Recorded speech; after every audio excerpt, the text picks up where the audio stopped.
வரவேற்பு தொடங்கி ஒவ்வொரு நிகழ்வாக நானும் பார்த்து கொண்டிருக்கிறேன். அந்த வரவேற்பு கொடுத்த விதம் அந்த மாணவர்கள் அவங்க இங்க என்ன கத்துக்கிறாங்கிறத அவர் ஜான் பீட்டர் அவர்கள் மிக தெளிவாக சொன்னார். அதாவது மற்ற பள்ளிக்கூடங்களுக்கும் இந்த பள்ளிக்கூடத்துக்கும் என்ன வித்தியாசம் அப்படிங்கிறத அவங்க பேசும்போதே நீங்க அதை சில பேர் உணர்ந்திருப்பீங்கன்னு நினைக்கிறேன்.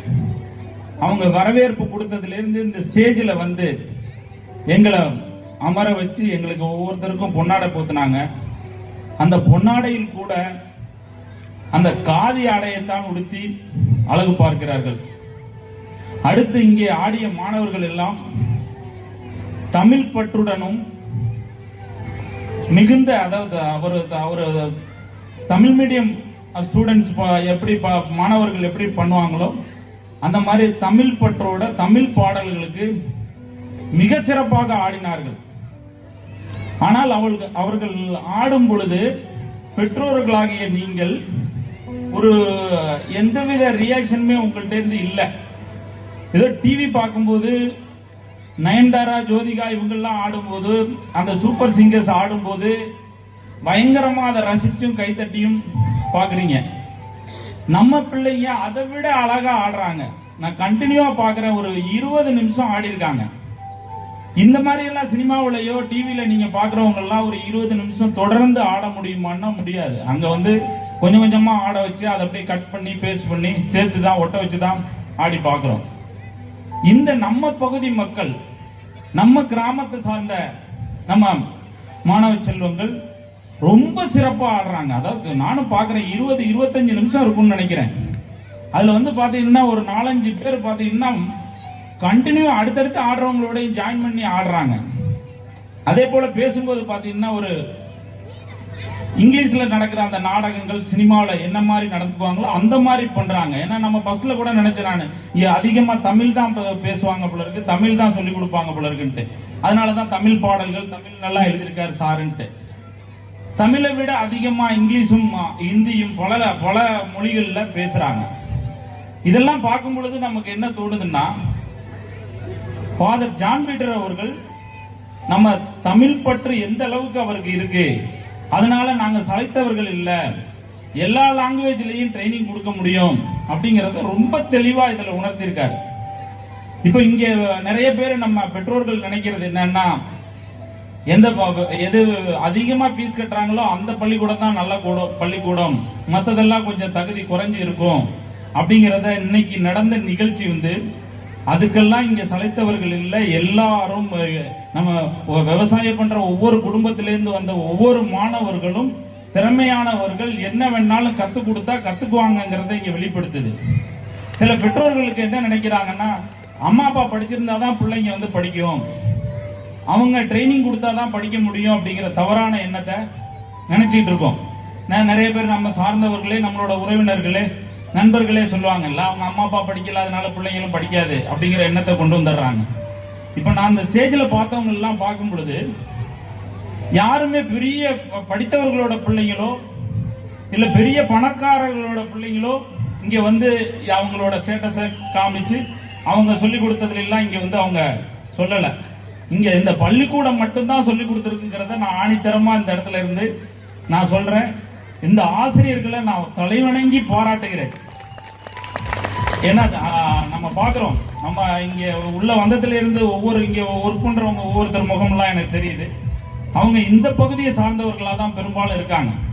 இந்த பகுதியை சார்ந்தவர்கள் இங்கே இவங்களுக்கு ட்ரைனிங் கொடுத்து இந்த அளவுக்கு, அதாவது ஒவ்வொரு துறையிலுமே இப்ப சில பேர் சில பள்ளிக்கூடத்துல ஒரு 4-5 மாணவர்கள் மட்டும் ஆடுவாங்க, பாடுவாங்க, நாடகம் நடிப்பாங்க.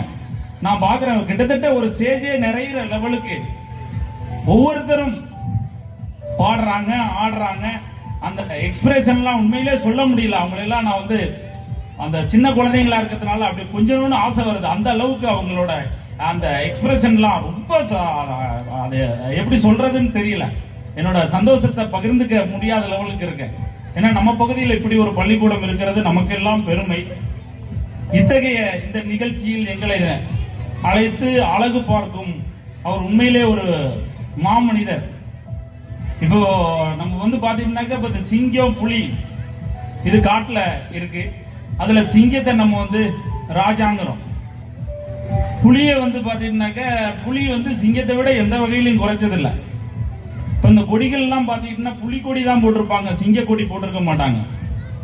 ஆனா சிங்கத்தை ஏன் ராஜாங்கிறோம் நம்ம சிந்திச்சு பார்க்கணும். ஏன்னா சிங்கத்துக்கும் புலிக்கும் உள்ள ஒரே வித்தியாசம் தான், ரெண்டும் அதோட அறிவு ஆற்றல் எல்லாத்துலயுமே ரெண்டுமே ஈக்குவலா வரும். இதுவும் ஸ்பீடா போனா அதுவும் ஸ்பீடா போகும், இது 10 பேர் அடிச்சா அதுவும் 10 பேர் அடிக்கும், இதுவும் வேட்டையாடும் அதுவும் வேட்டையாடும். இதுல சிங்கத்தை ஏன் ராஜாங்கிறோம் அப்படின்னா, புலி எதை பார்த்தாலும் அடிக்கும், அது தேவையே தேவையில்லையே எதை பார்த்தாலும் அடிக்கும். சிங்கம் அப்படி இல்ல, அதுக்கு பசிச்சா மட்டும்தான் அடிச்சு சாப்பிடும். அத்தகைய குணம்தான் சிங்கத்தை ராஜாவாக ஆக்குகிறது. அதே போலதான் இந்த பள்ளி மாணவர்கள் கண்டதையும் படிக்கிறது இல்லை, எது தேவையோ அதை மட்டும்தான் படிக்கிறாங்க அப்படிங்கிறத ஃபாதர் ஜான் பீட்டர் அவர்கள் ரொம்ப தெளிவா சொன்னார். இங்க நீங்க அறிவை கத்துக் கொடுக்கறதுக்கெல்லாம் மற்ற பள்ளிக்கூடங்கள் நிறைய இருக்கிறது. இங்க என்ன தேவையோ அதை சொல்லிக் கொடுக்கிறோம். மனிதர்களை எப்படி மதிக்கணும். இப்ப இந்த விருது கொடுக்கும் போது கூட பாத்தீங்கன்னாக்கா அவரு நினைச்சிருந்தா பெரிய ஆட்கள் அழைச்சி வந்து விருது கொடுத்திருக்கலாம். என்னையெல்லாம் கூப்பிடணுங்கிற அவசியம் இல்லை, இந்த மாதிரியான ஆட்கள் எல்லாம் கூப்பிடணும் இல்லை. இதை விட அரசியல்வாதிகளையோ இல்ல வேற யாரையோ அழைச்சிட்டு வந்து பெருமைப்படுத்திருக்கலாம். இதெல்லாம் இந்த பகுதி மக்கள் வந்து உணர்ந்து இப்படிப்பட்டவர்களை அவங்க ஊக்குவிக்கிறாங்க அப்படின்னா, உண்மையிலே நீங்க எல்லாருமே கொடுத்து வைத்தவர்கள் தான். இந்த ஊரில் உள்ளவர்களும் இந்த பள்ளிக்கூடம் நமக்கு கிடைத்தது மாபெரும் பெருமை. ஃபாதர் ஜான் பீட்டர் அவர்களோட கொஞ்ச நேரம் உரையாற்றினப்ப சொன்னாரு, 5ஆம் வகுப்பு வரைதான் இந்த பள்ளிக்கூடம் இருக்கிறது, ஆனால் என்னுடைய மாணவர்களை கொஞ்சம் கொஞ்சமாக செதுக்கி திரும்ப 6வது போகும்போது அவங்க எங்கெங்கயோ போயிடுறாங்க அப்படின்னு ரொம்ப கவலையோட சொன்னார். அதனால விரைவில் அவர் 8ஆம் வகுப்பு வரை பள்ளிக்கூடம் ஆரம்பிக்க வேண்டும் என்று வாழ்த்தி, அதுக்கு நான் ஊராட்சி மன்ற தலைவர்கள் அவரால் முடிந்த வரையில் அவருக்கு உதவிடுமாறும் எங்களால் முடிந்தவரை நாங்கள் உதவுவோம் என்று கூறி இந்த நிகழ்ச்சிக்கு எங்களை அழைத்த அத்தனை பேருக்கும் நன்றி கூறி விடைபெறுகிறேன். நன்றி, வணக்கம்.